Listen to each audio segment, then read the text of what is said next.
Hello, my name is Jared Ludlow, Publications Director at the BYU Religious Studies Center, your weekly resource for gospel scholarship. Today we'll be talking about some possible resources that can accompany your Come Follow Me reading for December 5th through 11th, the books of Haggai and Zechariah. The first is called Consider Your Ways, the Book of Haggai and the Responsibilities and Blessings of Temple Work. It's by Ray Huntington, a retired religion faculty member here at BYU, and it comes from a Sperry Symposium volume. In this article, he first talks about Haggai, which we don't know a lot of details about, but generally we don't know a lot of details about a lot of prophets because that's not the purpose of their books. So he talks about the dating of Haggai, the historical setting of the book, and particularly the important part of this is the return of the Jews from Babylonian exile and the rebuilding of what came to be known as the Second Temple. And so what was Haggai's primary prophetic message? Now is the time to build God's holy temple. And you might think, well, what could be more important than rebuilding God's temple? Well, evidently the people of his day thought that beautifying their own houses was of greater value than rebuilding God's house. And so that was one of the messages of Haggai, is to not forget and leave the Lord's house behind. And so one of the phrases that he uses in his prophecies and to the people is consider your ways, and ask them to evaluate themselves and what they could do better. He also gives a prophecy of the Messiah's future visit to the temple and talks about temple work and holiness.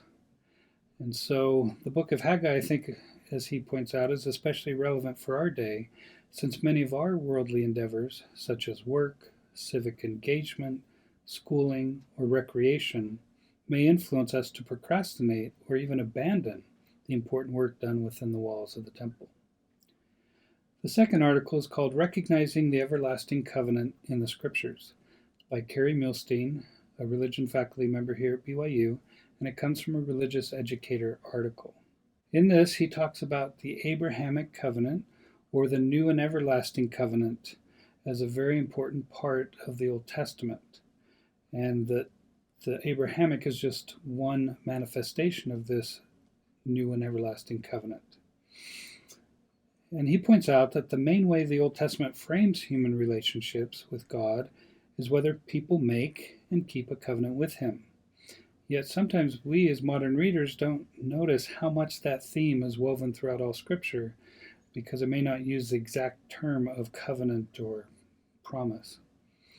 And so we might fail to recognize these subtle allusions to covenant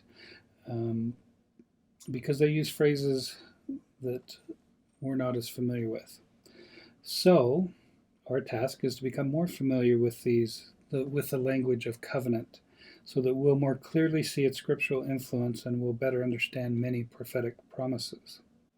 So he has various sections where he talks about the background to the covenants, like the covenant established or reestablished with Abraham. He has a section about the covenant at Sinai, Mount Sinai, and at Mount Nebo, as the Israelites were preparing under Joshua to come into the land of Israel. He has a very helpful comparative chart that shows the language both from the book of Leviticus and the book of Deuteronomy that go through these different covenants. But then I think probably the most helpful part of his article is pointing out the textual cues or clues that can point us towards covenants in the Old Testament. And so he gives 10 of them. First, the phrase my people, or a variant thereof. 2, the phrase your God, or a variant thereof. 3, references to multiplying or becoming populous. 4, references to inheriting or re-inheriting land. 5, references to conquering enemies or being protected from enemies. 6, references to posterity in the promised land. 7, references to self-rulership. 8, references to enjoying God's presence in a house of God. 9, references to the fathers or promises made to the fathers. 10, references to God helping those who have broken the covenant find a way to return to it. And he goes through and gives at least one example in each of these categories. And he concludes with the thought that God has a special relationship with his covenant people, and he intends to keep his covenant with all his soul and all his might. So then that should give us hope and strength to try to do so likewise on our end of this covenant relationship.